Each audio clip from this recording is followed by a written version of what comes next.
నరసింహం బాలకృష్ణ మొదటిసారి భారీ చిత్రంలో క్యామియో రోల్ కి సిద్ధమైనట్లు తెలుస్తుంది.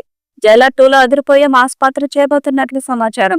సూపర్ స్టార్ రజనీకాంత్ కెరీర్ లో ఎన్నో బ్లాక్ బస్టర్ సినిమాల్లో నటించి మెప్పించిన సంగతి తెలిసిందే. ఇక ఆయన నటించిన హిట్ సినిమాలలో జైలర్ చాలా special. Nelson Dilip Kumar direction లో రూపొందిన ఈ సినిమా క్లాప్స్ లో ఉన్న రజనీకాంత్ కు స్ట్రాంగ్ త్రో బ్యాక్ ఇవ్వడమే కాదు, ఆయన నటన విశ్వరూపాన్ని నేర్తరం ఆడియన్స్ కు మరోసారి అర్థమయ్యేలా ప్రూవ్ చేసింది. ప్రపంచవ్యాప్తంగా 650 కోట్ల గ్రాస్ వసూళ్లు కొల్లగొట్టి సంచలనం సృష్టించింది. ఈ సినిమాకు తాజాగా సీక్వెల్ ప్రారంభమైంది.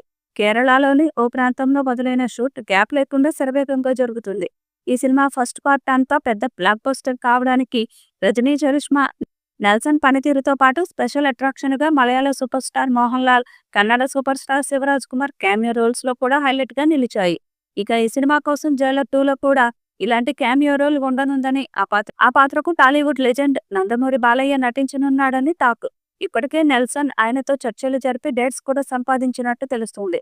అయితే ఈ సినిమాలో బాలయ్య పాత్ర నిడివి కేవలం 15 నిమిషాలు మాత్రమేనని, అయితే ఈ 15 నిమిషాల కోసమే బాలయ్య ఏకంగా 15 కోట్ల రెమ్యూనరేషన్ తీసుకుంటున్నాడు అంటూ వార్తలు వైరల్ అవుతున్నాయి. అంతేకాదు సినిమాలో బాలయ్య ఓరమాస్ ఎలివేషన్స్ సన్నివేశాలు మెప్పించనున్నాయట. ఒకసారి బాలయ్యను పీక్ రేంజ్ యాటిట్యూడ్ ఉండే రజనీకాంత్ ను ఒకే ఫ్రేమ్ లో చూస్తే ఆడియన్స్ లో ఏ రేంజ్ లో గూస్ బంప్స్ వస్తాయో అర్థం చేసుకోవచ్చు. ఈ క్రమంలోనే తమిళ్లో ఈ మూవీ సంచలనం సృష్టించడం ఖాయం. అంతేకాదు టాలీవుడ్ లోనే ఈ సినిమాకు మంచి ఆదరణ దక్కుతుందని అనడంలో సందేహం లేదు. ఇక జైలర్ పార్ట్ 1లో స్టార్ హీరోల క్యామియో రోల్స్ ను అద్భుతంగా ఉంటాయి. మోహన్ లాల్, శివరాజ్ కుమార్, జాకీ ష్రాఫ్ వంటి స్టార్ నటుల క్యామియోలతో ప్రేక్షకులను ఆకట్టుకుంది. మొదటి జైలర్ సినిమాలోనూ బాలకృష్ణని క్యామియో రోల్ కోసం సంప్రదించారని నెల్సన్ స్వయంగా వెల్లడించారు. 2023లో ఇంటర్వ్యూలో మాట్లాడుతూ, బాలకృష్ణ గారిని ఒక డెడ్లీ పోలీస్ ఆఫీసర్ రోల్ కోసం అనుకున్నాను, కానీ ఆ పాత్రని స్క్రిప్టులో సరిగ్గా ఫిట్ చేయలేకపోయాను. జైలర్ 2లో ఆయన ఈ రోల్ చేస్తే చాలా పవర్ఫుల్ గా ఉంటుందని చెప్పారు. ఈసారి ఆ ఆలోచన వాస్తవ రూపం దాల్చినట్లు కనిపిస్తుంది. యాక్షన్తో నిండిన గెస్ట్ రోల్ అని సమాచారం. జైలర్ పార్ట్ 1లో తెలుగు నటులు లేకపోవడంతో అభిమానులు నిరాశ చెందారు. ఈసారి బాలకృష్ణ ఎంట్రీతో ఆ లోటు తీరనుంది.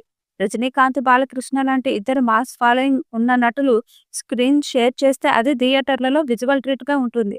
అయితే బాలకృష్ణ పాత్ర గురించి ఇంకా అధికారిక ప్రకటన రావాల్సింది. జైలర్ 2 సినిమా 2025 చివర్లో లేదా 2026 ఏప్రిల్లో విడుదలయ్యే అవకాశం ఉంది.